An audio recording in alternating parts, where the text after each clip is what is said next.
අයිබෝවන් කොහොමද ඔයාලට ඔන්න අදත් ආදරයෙන් පිළිගන්නවා මගේ YouTube channel එකට. අද මම අරගෙන ආවේ තවත් දවසක මගේ කුස්සියේ හැදුණු රසවත් දැල්ලු කරි එකක් මං හදාගනිපු විදිය. ඉතින් මේ දැල්ලු කරි එක හරිම ලේසියෙන් පහසුවෙන් හදාගන්න පුළුවන්. මම නම් ඉතින් මේ දැල්ලු කරි එක හදපු දවසේ රොටිත් එක්ක තමයි කෑවේ. මේක විතරක් ඇතිබත් උනත් කන්න ඒ තරම් රසයි. ඉතින් බලමු මම මේ දැල්ලු කරි එක කොහොමද හදාගත්තේ කියලා. අපි බලමු මොනවද මේක හදාගන්න අපට ඕන කියලා. මෙතන දැල්ලු ගෑම් 500ක් මෙන්න මේ හැඩයට තමයි කපාගෙන තියන්නේ මම. සියඹල ඇට 3-4ක් උණු වතුර ටිකක දිය කරගෙන තියෙනවා. සියඹල වෙනුවට ඔයාලට මෙතනදී ගොරක කෑලි 2-3ක් ගන්න පුළුවන්. ලොකු බීලුණු ගෙඩි 2ක් හීනියට කපාගෙන තියෙනවා. පොඩි ඉඟුරු කෑල්ලක්, තැලුවම් ඉඟුරු මේස හැන්දක් විතර එන විදියට, අමු මිරිස් කරල් 5-6ක්.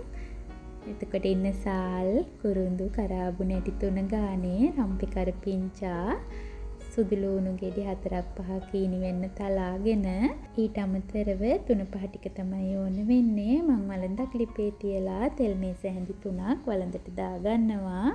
තෙල් ටික රත් වෙගෙන එනකොට මම අබ තේ හැන්දක් මේකට එකතු කරගන්නවා. අබ ටික පුපුරනකොට මම මේකට තලා ගනිපු ඉඟුරු සුදු ලුණු දෙක එකතු කරගන්නවා. ඒකම කරාබු නැටි, කුරුඳු එන සාල් ටික එකතු කරගන්නවා. මේ ටික විනාඩියක් විතර මෙහෙම රන්වන් පාට වෙනකන් බැදෙන්න අරින්න.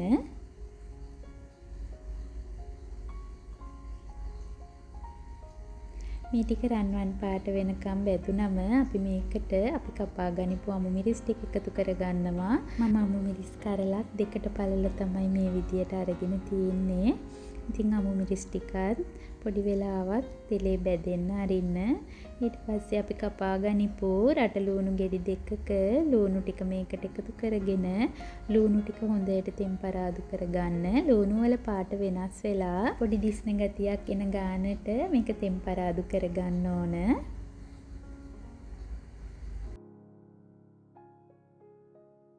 මෙන්න මේ ගානට තෙම්පරාදු වුණා නම් ඇති.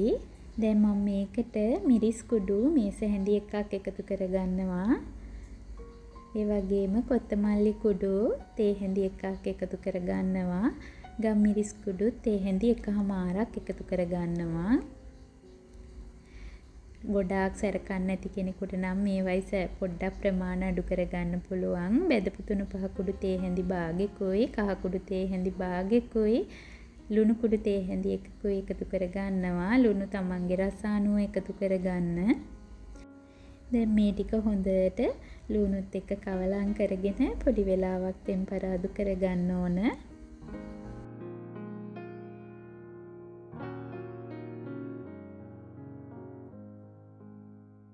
මේක විනාඩි 2ක් විතර තෙම්පරාදු වුණාට පස්සේ අපි කපා ගනිපු දැල්ලු ටික එකතු කරගන්නවා. දැල්ලු ටික ඔක්කොම එකතු කරගෙන මේක හොඳට කවලම් කරගන්න.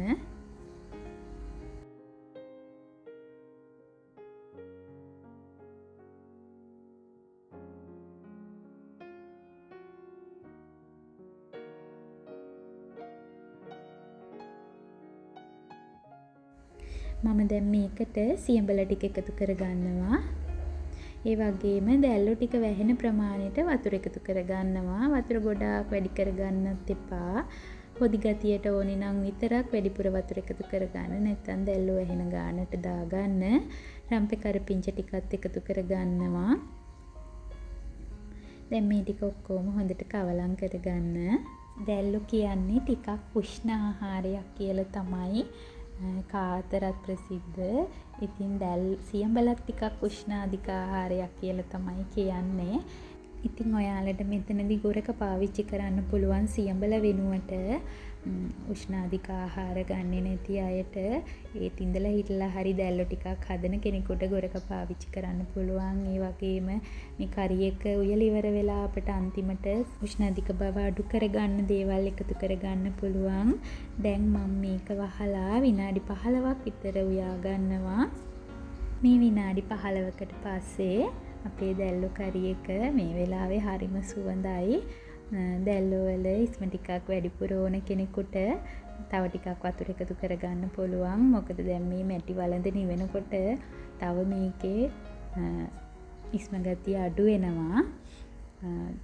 ඒ නිසා ඉස්ම ගතිය හොදි වැඩිපුර ඕන කෙනෙකුට මේකට තව වතුර චුට්ටක් එකතු කරගන්න පුළුවන්. ඉතින් දැල්ලෝ එක මෙහෙම උයලා ඉවර වෙලා මම මේක උඩට උළු හාල් කුඩු තේ හැඳි භාගයක් එකතු කරගන්නවා. උළු හාල් කුඩු තේ හැඳි භාගෙ මම එකතු කරගන්නේ මේකේ උෂ්ණ අධික බව අඩු කරගන්න. මං ගාව මුරුංගා කොළ මොනවත් නැති නිසා ඔයාලට මුරුංගා කොළ ටිකක් උනත් මේකට එකතු කරගන්න පුළුවන්.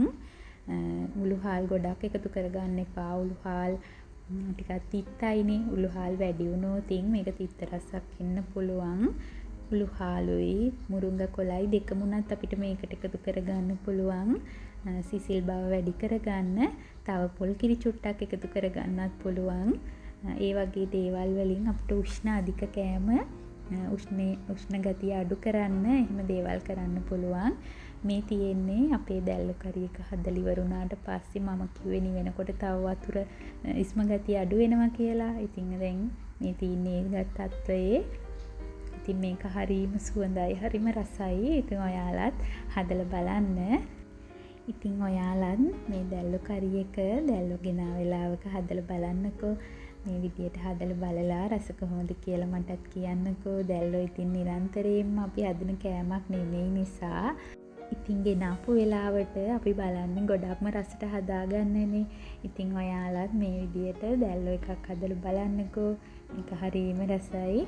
ඉතින් වෙනද වගේම අදත් මාව බලාගෙන හිටියට ඔයාට බොහෝමත්ම ස්තුතියි. මගේ වීඩියෝ එක හොඳයි කියලා හිතෙනවා නම් ලයික් එකක් දාන්න අමතක කරන්නත් එපා. ඔයාලා මාව සබ්ස්ක්‍රයිබ් කරලා නැත්නම් මාව සබ්ස්ක්‍රයිබ් කරන්න අමතක කරන්නත් එපා. ආයෙත් දවසක තවත් රසවත් කෑමක් එක්ක හමු වෙනතුරු ඔයාට සුබම සුබ දවසක් ගිහින් එන්නම්.